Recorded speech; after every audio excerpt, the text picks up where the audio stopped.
Khan sir को लेकर के और उनके गार्ड को लेकर के अदालत में सुनवाई होनी थी सर। सुनवाई में जज साहब की तरफ से क्या बहस हुई, क्या बातचीत हुई सर? आप लोगों में बहस क्या हुआ सर लेकर के इसको?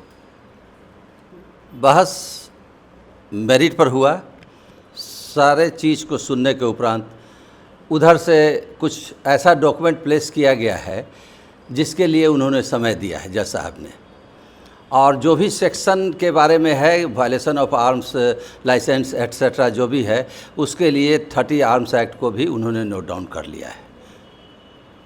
बहस सर काफ़ी लंबी चली सर, 40 मिनट सर। हाँ, बहस 40 मिनट चली है।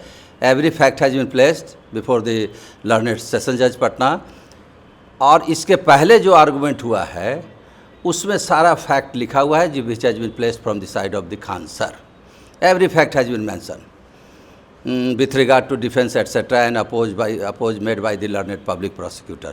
Every fact has been mentioned. तो इसमें कहीं कोई एक्स्ट्रा चीज़ कुछ आया नहीं है जिससे कि कुछ सोचा जाए या समझा जाए। और ड्यूरिंग इन्वेस्टिगेशन देखा जाएगा जो प्लेस किया गया है from the state as well as the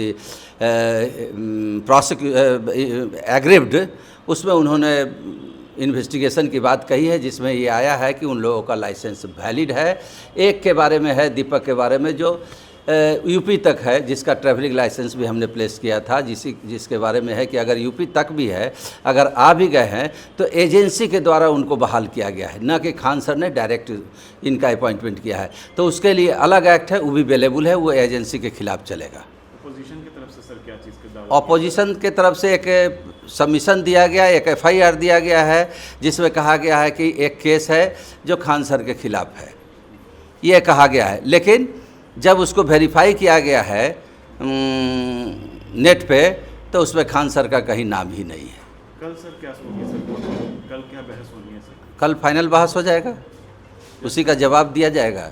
जो उन्होंने फॉल्स सबमिशन किया है कि खान सर पर एक और केस है जिसको कंसील किया गया है, absolutely false statement made before the court only for getting time. तो कल उम्मीद है सर बेल को लेकर के कि बेल मिल सकती है? अब मिल सकती है कि नहीं मिल सकती है, वकील तो बता ही नहीं सकते हैं। वकील के बस के बाहर की बात है ना, ये तो जज साहब को डिसाइड करना है। दोनों पक्ष को सुनने के उपरांत और केस डायरी में क्या मटेरियल है उसको देखने के बाद जज साहब ही फैसला करेंगे ना। वकील साहब को क्या जानकारी है कि क्या जज साहब करेंगे नहीं करेंगे, लेकिन अकॉर्डिंग टू लॉ है जो उसी पर जज साहब डिसाइड करते हैं। अदर केसेज में, इसमें भी हमको उम्मीद है कि उसी जो इन्वेस्टिगेशन में आया है उसी पर ही डिसाइड होना है, एक्शन चलता रहेगा। चलता रहेगा।